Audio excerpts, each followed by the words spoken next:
आम्हाला आवडतं हे तुकोबाराय बोलून दाखवतात.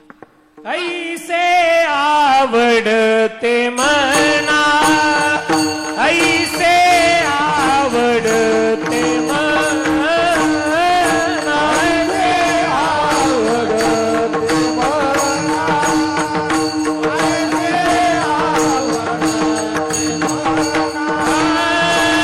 ऐसे आवडते मना, ऐसे आवडते मना, ऐसे आवडते मना, ऐसे आवडते मना.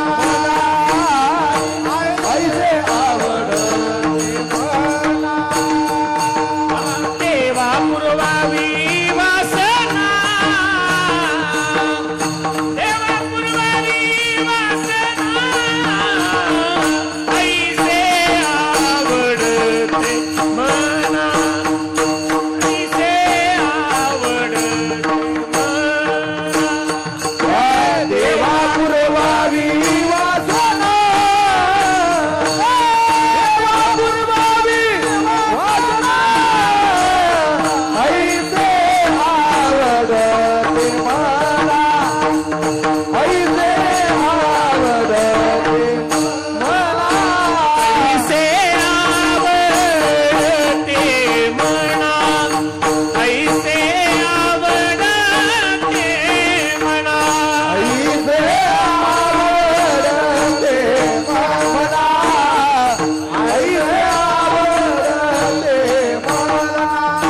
देवा पुरवावी वासना, देवा पुरवावी वासना, ऐसे आवडते मना, ऐसे आवडते मना. देवा पुरवावी वासना, देवा पुरवावी वासना,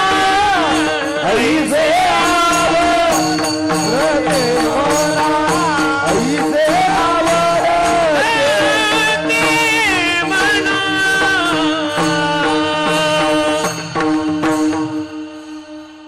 तुकोबाराय बोलतात ऐसे आवडते. कैसे आवडते? अंग संग तुटी न हो ऐसे आवडते. अशी संत संगती आम्हाला आवडते. तुकोबाराय आवड सांगतात. आवड. देवा पुरवावी वासना. आमच्या अंतःकरणामध्ये आवडीची वासना निर्माण झाली. आता ही वासना म्हणजे काय? वासना शब्द बहुतांश वेळेला नकारार्थी भावनेने घेतला जातो, पण वासना दोन्ही प्रकारच्या असतात.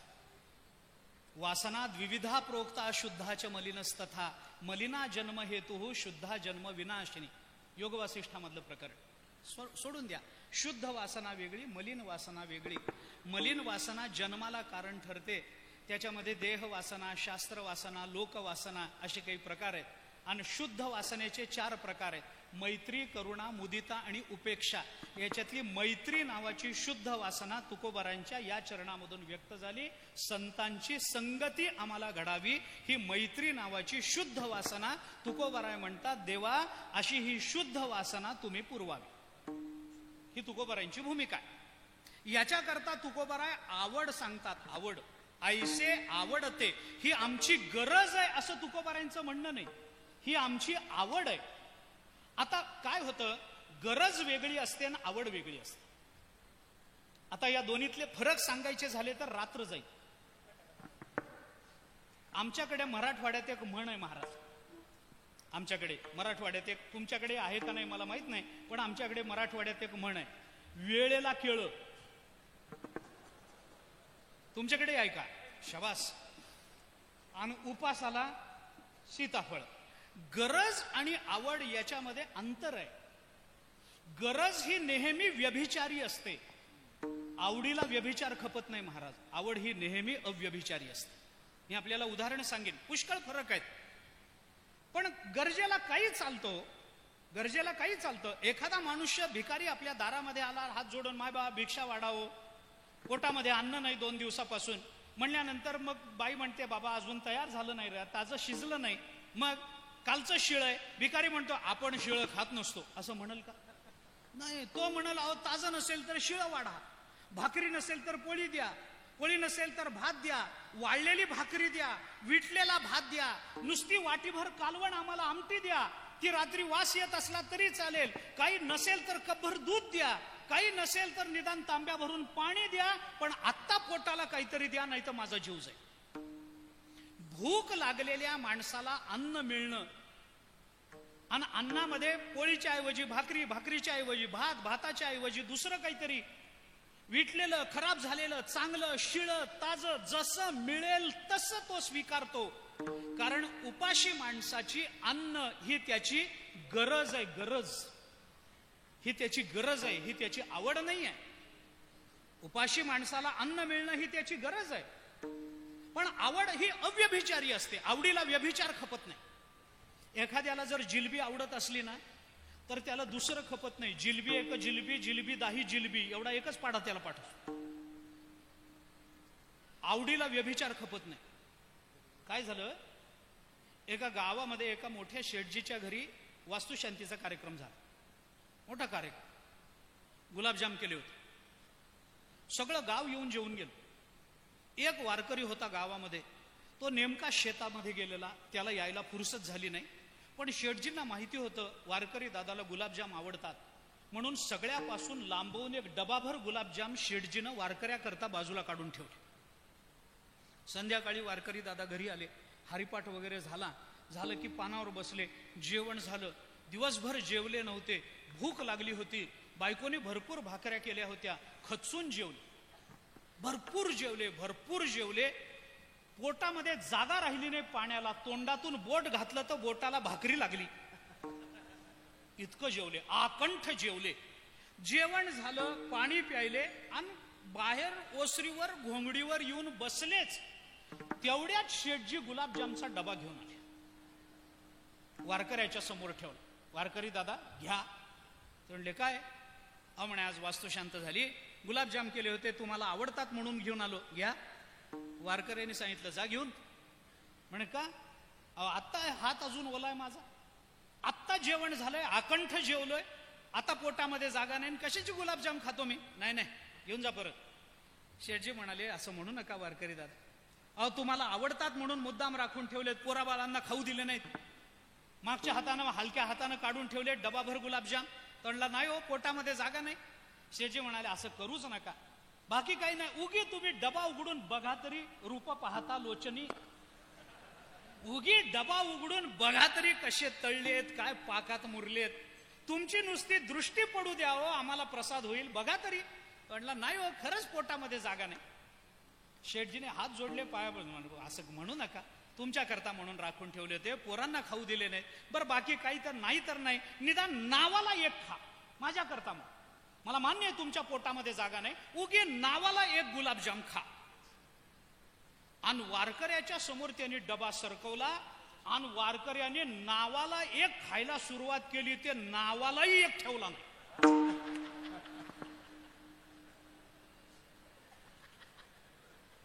ज्याच्या पोटामध्ये 2 दिवस अन्नाचा कण नाही, त्याला अन्न मिळणं ही त्याची गरज आहे. आणि भरलेल्या पोटी डबाभर गुलाबजाम संपवणं ही त्याची आवड आहे. आवडीला व्यभिचार चालत नाही महाराज. तुकोबाराय म्हणाले, देवा आता ही आमची आवड झाली, आईसे आवडते मना देवा पूर्वावी वासा.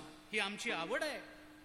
आवडीमध्ये 2 प्रकार असतात, एक मुख्य आवड असते आणि एक अनुषंगिक आवड असते. एक अनुषंगिक आवड, मुख्य आवड वेगळी. आता हे सांगत बसलो तर लांब लागेल सर. हो, मुख्य आवड वेगळी असते, अनुषंगिक आवड वेगळी असते. अनुषंगिक आवड ही मुख्य आवडीच्या अंतरंगात जाऊ द्या, हे सगळं काय सांगू मी आपल्याला. मला सांगा, तुम्हाला तुमचा मेहुणा आवडतो का? सावध उत्तर द्या, नंतर घरी जायचंय हे लक्षात ठेवून उत्तर द्या. मेहुणा कळतो का? काय म्हणता तुम्ही त्याला? इकडं मेहुणाच म्हणतात का साला म्हणतात तिकडं? मेहुणा, बायकोचा भाऊ. आवडतो का नाही? आवडतो का नाही? हा, शाबास. मला वाटलं आमच्याकडचंच असं असेल. बरं, इथंही घाबरतात. बरं जाऊ द्या, मला काही म्हणणं नाही. मेहुणा आवडतो ना? आवडतो. आमच्याकडे एक म्हण आहे तेलंगणात महाराज, सारी दुनिया एक तरफ, जोरू का भाई एक तरफ. हा, अशी आवड असते आमच्याकडे म्हण. आवडतो ना? आवडतो. माझं काही म्हणणं नाही. मला सांगा, आपला मेहुणा आपल्याला आवडतो का? आवडतो?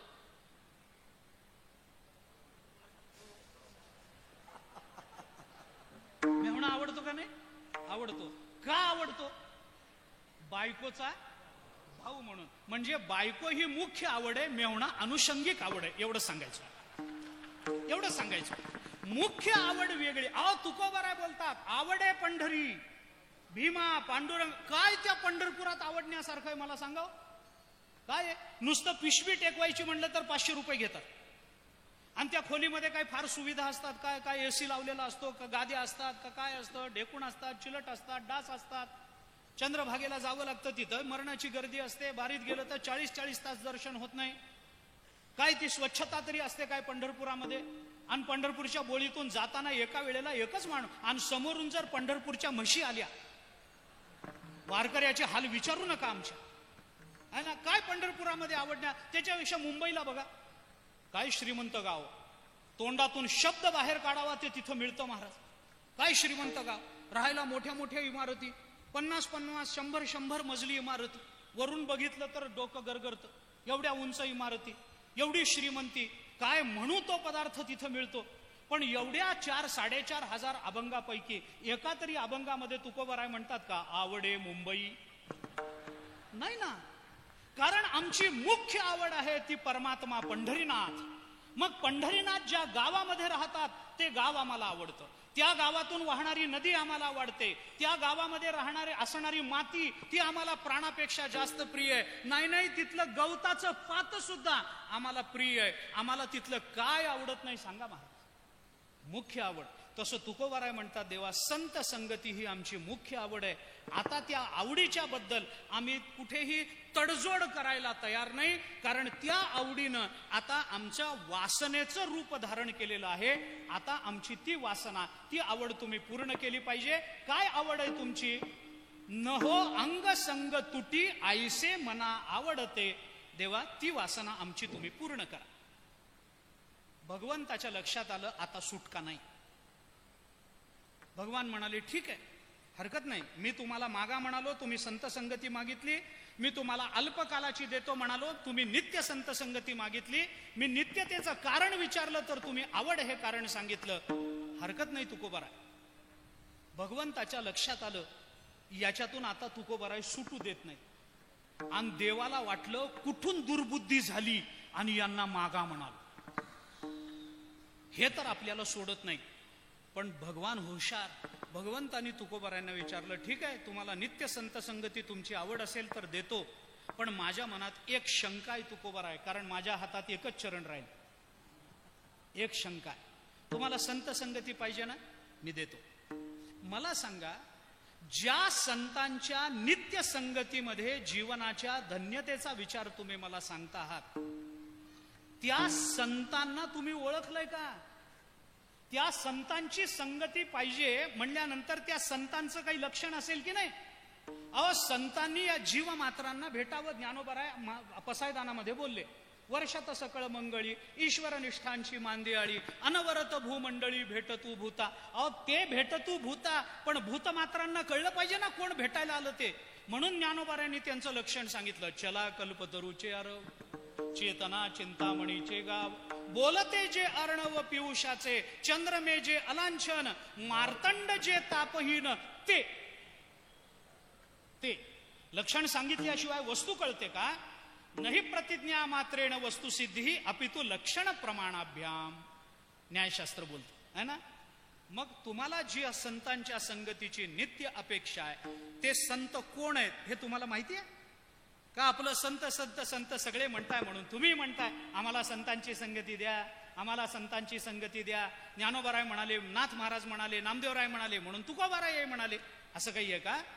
तुम्हाला माहिती आहे संत म्हणजे कोण, कुणाची संगती पाहिजे याचं लक्षण आहे तुमच्याकडे? तुकोबाराय म्हणाले, देवा भक्त ऐसे जाणा जे देही उदास, अशी लक्षणं करून बसलोय. तुम्ही मला काय सांगताय? मग भगवान म्हणाले ठीक आहे, तुम्हाला संत संगती पाहिजे ना? मग ज्या संतांची संगती तुम्हाला पाहिजे ते संत कोण आहेत हे तुम्हाला माहिती आहे का? संतांचं काही लक्षण आहे का? संतांची काही व्याख्या आहे का? तुकोबारायांनी सांगितली आहे ना देवा. कुणाला संत म्हणता?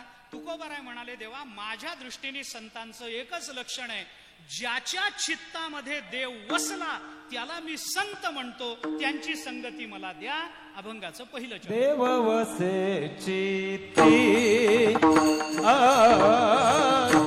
देव वसे चित्ती देव वसे चित्ती देव वसे चित्ती देव वसे चित्ती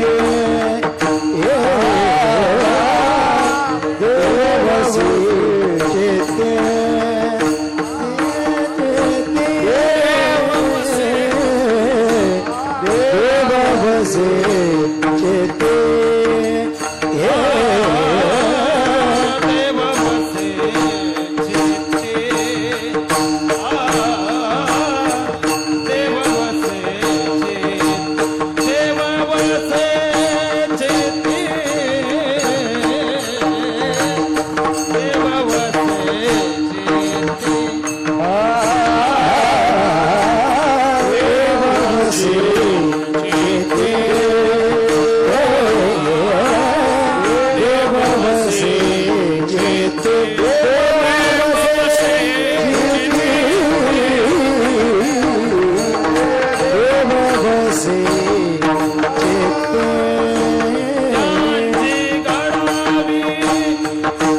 केली. देव वसे चित्ती त्याची घडावी संगती. कुणाची संगती पाहिजे? ज्याच्या चित्तामध्ये देव वसतो त्याची संगती आम्हाला द्या, ही तुकोबारायांची मागणी आहे. आता ज्याच्या चित्तामध्ये देव वसतो त्याची संगती जर पाहिजे असेल असं जर तुकोबाराय म्हणाले तर देवाला वाटलं युद्ध आपणच जिंकलं. कारण ज्याच्या चित्तात देव वसतो तो जर संत आहे, तर तुमच्या माझ्या चित्तात काय भूत आहे का? आपल्या चित्तात कोण आहे? सर्वस्यचाहं हृदि सन्निविष्टो मत्तस्मृतिर्ज्ञानमपोहनंच, है ना? सर्वांच्या हृदय देशी मी अमुका आहे ऐसी, बुद्धी स्फुरे अहर्निशी ते वस्तुगामी. ईश्वर सर्वभूतानां हृद्देशी अर्जुन तिष्ठति. सर्व भूतांच्या अंतरी हृदय महा अंबरी, चित्तवृत्तीच्या सहस्त्र करी उदयला असेच. ज्ञानोबराय बोलतो, है ना? देवाला वाटलं आपण युद्ध जिंकलं आणि देव म्हणाले ज्याच्या चित्तात देव तो संत ना, तो संत. मग तुकोबाराय मी तुम्हाला कुणाची संगती दिली तरी तुम्हाला आनंद व्हायला पाहिजे, कारण सर्वांच्या चित्तात देव. दगडाची संगती घ्या निघा. तुकोबाराय म्हणाले देवा माझ्या म्हणण्याचा भाव अजून तुम्हाला कळला नाही. मी इतका सामान्य नाही की साधं लक्षण करीन आणि तुम्ही त्याचे वेगळे अर्थ काढा. लक्षण करताना अतिव्याप्ती, अव्याप्ती आणि असंभव हे 2-3 दोष नसले पाहिजेत असं वेदांताचं चिंतन आहे. मला त्याच्याबद्दल बोलायचं नाही, पण या तुकोबारायांनी केलेल्या लक्षणाची अतिव्याप्ती होत नाही. भगवान म्हणाले मला कळलं नाही. तुम्हाला काय म्हणायचंय? तुकोबाराय म्हणाले तुम्हाला कळणारच नाही, कारण आपल्याला सिद्धांत कळण्याकरता आपल्याला देवाचं भजन करावं लागतं, तर सिद्धांत कळतो. मग देवाचं भजन झाल्याशिवाय जर सिद्धांत कळत नाही तर भगवान म्हणाले काय करायचं? मग तुकोबाराय म्हणाले मी म्हणतो माझ्या मागे म्हणा विठोबा जय जय विठोबा रखुमाई, जय जय विठोबा रखुमाई, विठोबा रखुमाई, विठोबा रखुमाई. रामकृष्ण हरी हार घालण्यासाठी पारनेरचे आमदार काशीनाथ दाते साहेब, नगर तालुक्यातून मोहन नाना सुपेकर, भाऊसाहेब बोठे, अरुण भाऊशेठ चव्हाण, आदिनाथ शिंदे, पारनेर तालुक्यातून सोमनाथ वरखडे, वैभव पानसरे, श्रीगोंद्यातून प्रमोद जाधव, आष्टी तालुक्यातून भरत आबा जाधव, विशाल झांबरे, सचिन डोके, राऊरीतून विष्णुपंत ठोसर, भाऊसाहेब डोंगरे भाऊसाहेब, नेवाशातून सोमनाथ बंग, शिवाजी शेठ बापना. रखुमाई विठोबा रखुमाई,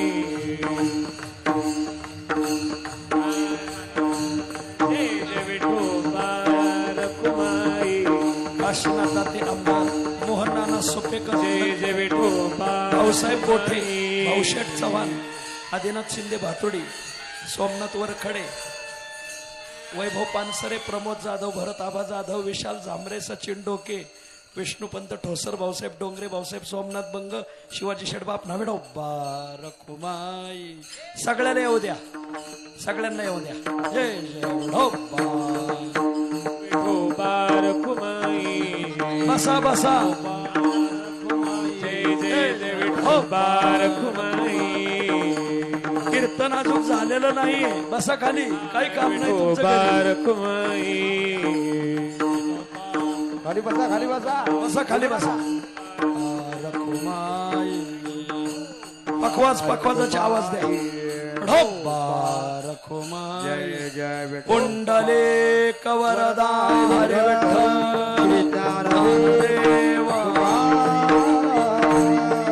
कुंडली कवरदा हरी विठ्ठल श्री ज्ञानदेव.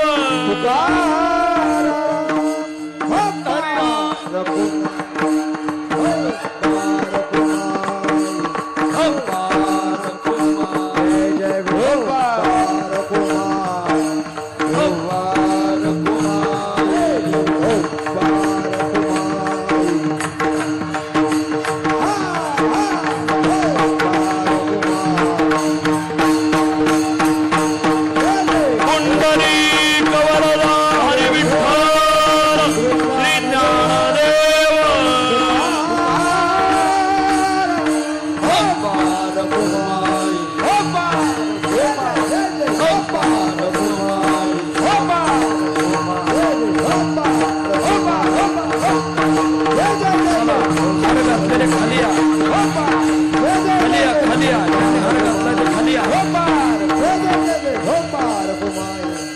पुंडलिक वरदा हरी विठ्ठल देव धोबा धोबा धोबा धोबा चला खाली या खाली या अरे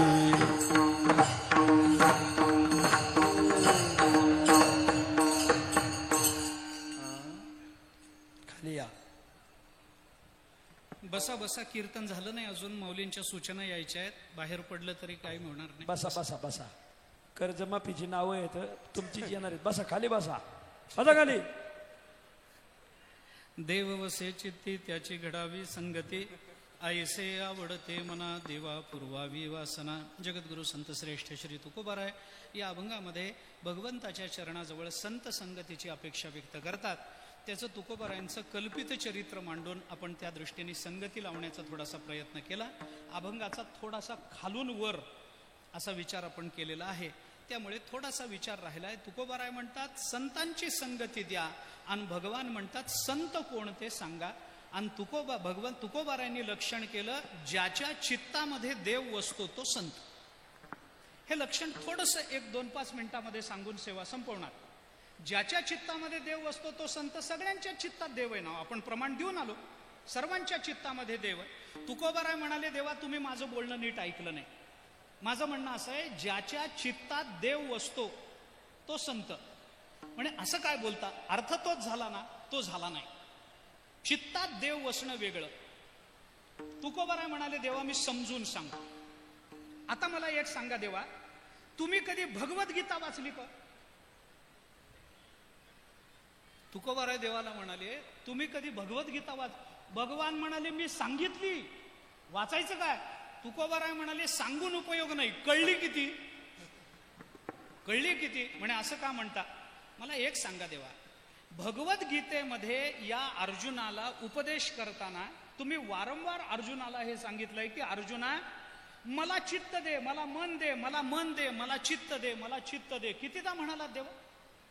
मय्येव मनाधत्स्व मयि बुद्धी निवेशय मन्मना भव मद्भक्तो मद्याजी माम नमस्कुरु मामे वैश्यसी युक्तैव मामे वैश्यसी सत्यन्ते प्रतिजानी प्रियोसी मे मामे वैश्यसी युक्तैव महात्मानं मत्परायणः तू मन हे मीची करी माझिया भजनी प्रेमधरी सर्वत्र नमस्कारी मज एकाते तू बाह्य आणि अंतरा आपुलिया सर्व व्यापारा मज व्यापकाते विरा विषयो करी. भगवान बोललात ना देवा तुम्ही अर्जुनाला मन दे. नाही नाही, मन बुद्धी मला देणारा माझा लाडका भक्त संतुष्ट सततम योगी यतात्मा दृढ निश्चय मय्यर्पित मनोबुद्धी. है ना, मला मन दे, मला मन दे, मला मन दे. बोललात ना देवा? बोललो ना. मग मला एक सांगा देवा, अर्जुनाला इतक्या वेळेला मला मन दे, मला मन दे, मला मन दे असं म्हणालात, एकदा तरी अर्जुनाला म्हणायचं होतं मी मनात येतो, मी मनात येतो. काय बिघडलं असतं तुमचं? काय बिघडलं असतं? मी मनात येतो, काय बिघडलं असतं? एवढा अर्जुन तुमचा लाडका भक्त आहे. अर्जुना मन मला दे याच्या ऐवजी अर्जुना मी तुझ्या मनात येतो असं म्हणलं असतात तर काय तुमचं काय द्वारका गेली असती का, मथुरा गेली असती का, तुमच्या घरचं काही गेलं असतं? म्हणायचं ना, अर्जुन इतका प्रिय भक्त आहे तुमचा, अर्जुना मी मनात येतो, मी मनात येतो म्हणायचं. मन मला दे काय, मी मनात देतो काय, अर्थ एकच ना. 3 गुणिले 4 काय, 4 गुणिले 3 काय? उत्तर त्याचं एकच येणार आहे, 12. असं का म्हणालं नाही देवा तुम्ही? भगवान म्हणाले तुकोबाराय मलाच आत्ता कळलंय हे मी असं का म्हणालो ते, आता तुम्हीच सांगा मला. तुकोबाराय म्हणाले सांगतो. देव वसे चित्ती त्याची घडावी संगती याला मी संत का म्हणतो? ज्याच्या चित्तात देव वसला असं मी का म्हणतो त्याचं कारण सांगतो देवा तुम्हाला. मला एक उदाहरण सांगतो, तेवढं 1-2 मिनिटाचं उदाहरण सांगतो आणि सेवा संपवतो माझी, लांबवायचं नाही मला. ऐका, समुद्र आहे, समुद्र. त्या समुद्रातलं तांब्याभर पाणी बाजूला काढा. काय फरक आहे? काय फरक आहे तांब्यातल्या पाण्यात आणि समुद्राच्या पाण्यात? फरक काय? समुद्रातलं पाणी जेवढं खारट तांब्यातलं पाणी तेवढंच खारट आहे. समुद्रातलं पाणी ज्या रंगाचं तांब्यातलं पाणी त्याच रंगाचं आहे. समुद्रातल्या पाण्यात जेवढे क्षार आहेत तांब्यातल्या पाण्यात तेवढे क्षार आहेत. समुद्रातलं पाणी आणि तांब्यातलं पाणी काही फरक नाही, फक्त फरक आहे समुद्र व्यापक आहे आणि तांब्यातलं पाणी परिच्छिन्न आहे. बरोबर आहे. समुद्रातलं तांब्याभर पाणी वेगळं काढलं तर समुद्रातल्या पाण्यात आणि तांब्यातल्या पाण्यात काही फरक नाही. पण समुद्रातलं पाणी आणि तांब्यातलं पाणी एक करायचं असेल तर समुद्र तांब्यात आणता का तांब्यातलं पाणी समुद्रात टाकता, एवढंच उत्तर पाहिजे. समुद्रातलं पाणी आणि तांब्यातलं पाणी एक करायचं असेल तर समुद्र तांब्यात आणता का तांब्यातलं पाणी समुद्रात टाकता? तांब्यातलं पाणी समुद्रात टाकावं लागतं. अर्जुना तू मला चित्त दे, कारण अर्जुन हा जीव आहे, तो अंश असल्यामुळे त्याला देवाला आपलं चित्त द्यावं लागतं. पण तुकोबाराय म्हणतात संत असे असतात की ते देवापेक्षा व्यापक असतात, की समुद्राला त्यांच्या अंतःकरणामध्ये जावं लागतं. आणि ज्यांच्या अंतःकरणामध्ये व्यापक परमात्मा येऊन बसतो त्याला मी संत म्हणतो. तयाचे चित्त गवसणी व्यापका मज. भगवान तुम्हीच बोललात ना देवा, त्यांचं चित्त मला व्यापकाला गवसणी आहे. तांब्यातलं पाणी समुद्रात टाकणं हे जीवदशेचं लक्षण आहे, पण समुद्र यांच्या अंतःकरण रूपी तांब्यामध्ये येऊन बसणं हे मात्र संतांचं लक्षण आहे. म्हणून संत वेगळे असतात, ते सामान्य असतात असं समजू नका, त्यांना लहान समजू नका. परमात्मा त्यांच्या चित्ताचा आश्रय करून राहतो. देव आपल्याही अंतःकरणात आहे, नाही असं नाही, पण आपल्या अंतःकरणातला कळला किती जणांना? कळला किती जणांना? आपल्या अंतःकरणातल्या या परमात्मा तत्वाबद्दलचं प्रेम किती जणांच्या अंतःकरणात आहे हे म्हणावं लागलं तुकोबारायांना. अखंड जया तुझी प्रीती मज दे तयांची संगती, मग मी कमळापती तुझं बा नाही कांटा. हे म्हणावं लागलं, प्रमाण देत नाही. मला का बोलायचं आहे आपल्याला हे सगळं, की देव वसे चित्ती म्हणजे ज्यांच्या चित्तामध्ये देव ही व्यापक संकल्पना आहे, दिव धातूपासून आलेली. हा देव हा परमात्मा हे व्यापकत्व ज्यांच्या चित्तामध्ये सामावून बसतं, असं ज्यांचं चित्त देवालाही कवेत घेण्या एवढं व्यापक झालं, एवढं व्यापक. महाभारतात एक वचन आहे, आपल्याला ऐकून माहिती आहे. अयम निजहा परो वेत्ती गणना लघुचेतसाम उदार चरितानांतु वसुधैव कुटुंबकम. ऐकून माहिती आहे ना, वसुधैव कुटुंबकम. सगळी वसुधा म्हणजे सगळी पृथ्वी हेच त्याचं कुटुंब आहे. आता त्याच्या अंतःकरणामध्ये देवही येऊन राहतो. न लगती सायास जावे वनांतरा सुखे येतो घरा नारायण. देव वसे चित्ती त्याची मला संगती पाहिजे. ज्याने देवाला चित्त दिलंय त्यांची नाही, ज्यांच्या चित्तामध्ये व्यापक परमात्मा येऊन राहिला त्यांचीच मला संगती पाहिजे, हे तुकोबाराय बोलतात. म्हणून अशा संतांच्या संगती करता तुकोबाराय भगवंताजवळ प्रार्थना करतात. ती प्रार्थना डोळ्यासमोर ठेवून आपणही संत संगतीची अपेक्षा केली पाहिजे. जिथं कुठं मागायची वेळ येते तिथं संत संगती मागावी. मग आता आम्हाला संत कुठे भेटणार? ज्ञानोबाराय कुठे भेटणार? तुकोबाराय कुठे भेटणार? आम्हाला भेटत नाहीत. मग काय करावं? ज्ञानोबाराय तुकोबाराय जरी भेटले नाहीत तरी, ज्ञानोबाराय जरी आम्हाला भेटले नाही तरी ज्ञानेश्वरी भेटली ना. अरे ती संत संगतीच आहे. आम्हाला गाथा हातात आला ना, गाथा आमच्या घरात आहे ना, प्रत्यक्ष तुकोबारायच आपल्या घरात आहेत. अशा सद्भावनेनं आपण गाथा वाचायला पाहिजे, ज्ञानेश्वरी वाचली पाहिजे. म्हणून सर्वांच्या चरणावर मस्तक टेकवतो, हात जोडतो, प्रार्थना करतो, पायावर डोकं ठेवतो, विनंती करतो. थोडा वेळ ज्ञानेश्वरी वाचत चला, थोडा वेळ गाथा वाचत चला. 10 ओव्या वाचा, 15 ओव्या वाचा, तुकोबारायांचे 5च अभंग वाचा. माझं काही म्हणणं नाही, पण संत वाङ्मय वाचल्याशिवाय आपला दिवस संपवू नका, अशी आपल्या सर्वांच्या चरणावर मस्तक टेकवून प्रार्थना आहे. सकाळी नाही जमलं दुपारी वाचा, संध्याकाळी वाचा, रात्री वाचा, जेवण झाल्यावर वाचा, अंथरुणावर पडून वाचा, आडवं पडून वाचा, हात वर करून वाचा, पाय वर करून वाचा, पण वाचा महाराज, तुमच्या पाया पडतो. ज्ञानेश्वरी वाचा. ज्ञानेश्वरी गाथ्याशिवाय आपलं कल्याण कोणीही करणार नाही. काळ्या दगडावरची रेघ लिहून घ्या माझ्याकडून. आपलं कल्याण होईल तर ते ज्ञानेश्वरीनंच होईल, तुकोबारायांच्या अक्षरानेच होईल, हे लक्षात घ्या. हातामध्ये गाथा ठेवा, डोक्यामध्ये गाथा ठेवा, हातामध्ये ज्ञानेश्वरी, घरामध्ये ज्ञानेश्वरी गाथा असली पाहिजे. तुकोबारायांनी म्हटलंय ना, विठ्ठल नाही जये देशी स्मशान भूमी ते परियस. तसं आम्ही पण म्हणू, गाथा ज्ञानेश्वरी नाही जयदेशी स्मशान भूमी ते. ज्या घरामध्ये ज्ञानेश्वरी नाही, ज्या घरामध्ये गाथा नाही, तिथं माणसं राहत नाही, तिथं भूत राहतात. भूत लक्षात ठेवा. ज्ञानेश्वरी आपल्या घरात असली पाहिजे. आपण महाराष्ट्रात जन्माला आलो, गाथा आपल्या घरात असली पाहिजे. चोखोबारायांचे अभंग आपल्या घरात असले पाहिजेत. गोरोबा काकांचं आम्हाला चरित्र माहिती पाहिजे. आम्हाला जनाबाई आमची आई आहे हे कळलं पाहिजे. नामदेवरायांचं नाम आमच्या मुखामध्ये असलं पाहिजे. तरच आमच्या जीवनाची धन्यता होते, हे लक्षात घ्या. आणि त्या दृष्टीनं आपल्या जीवनाची प्रवृत्ती आपण ठेवा, अशी सर्वांना प्रार्थना करतो. झालेली ही सेवा, थोडासा उशीर झालाय याची मला कल्पना आहे. प्रवासात उशीर लागला त्याबद्दल अंतःकरणपूर्वक सर्वांची क्षमा मागतो. माझ्यामुळे आपल्याला बराच वेळ बसावं लागलं, त्याबद्दल क्षमा मागतो आपल्या सगळ्यांची. झालेली सेवा संतांच्या, सद्गुरूच्या, परमात्म्याच्या, तुकोबाराय ज्ञानोबारायांच्या चरणी, आपल्या सर्व श्रोतृवृंदांच्या चरणी, टाळकरी मंडळी, वादक मंडळी, गायक मंडळी, वारकरी मंडळी, आमचे तीर्थस्वरूप पूज्य पाटील काका समोर आहेत, पांडुरंग महाराज समोर आहेत, स्वामीजी समोर आहेत. महाराज दोघे महाराज इथे आपल्या जिल्ह्यातले, आपल्या जिल्ह्याचं वैभव म्हणून आपल्या समोर आहेत. या सर्वांच्या चरणी नतमस्तक होतो आणि वाणीला विराम देतो. ज्ञानेश्वर माऊली.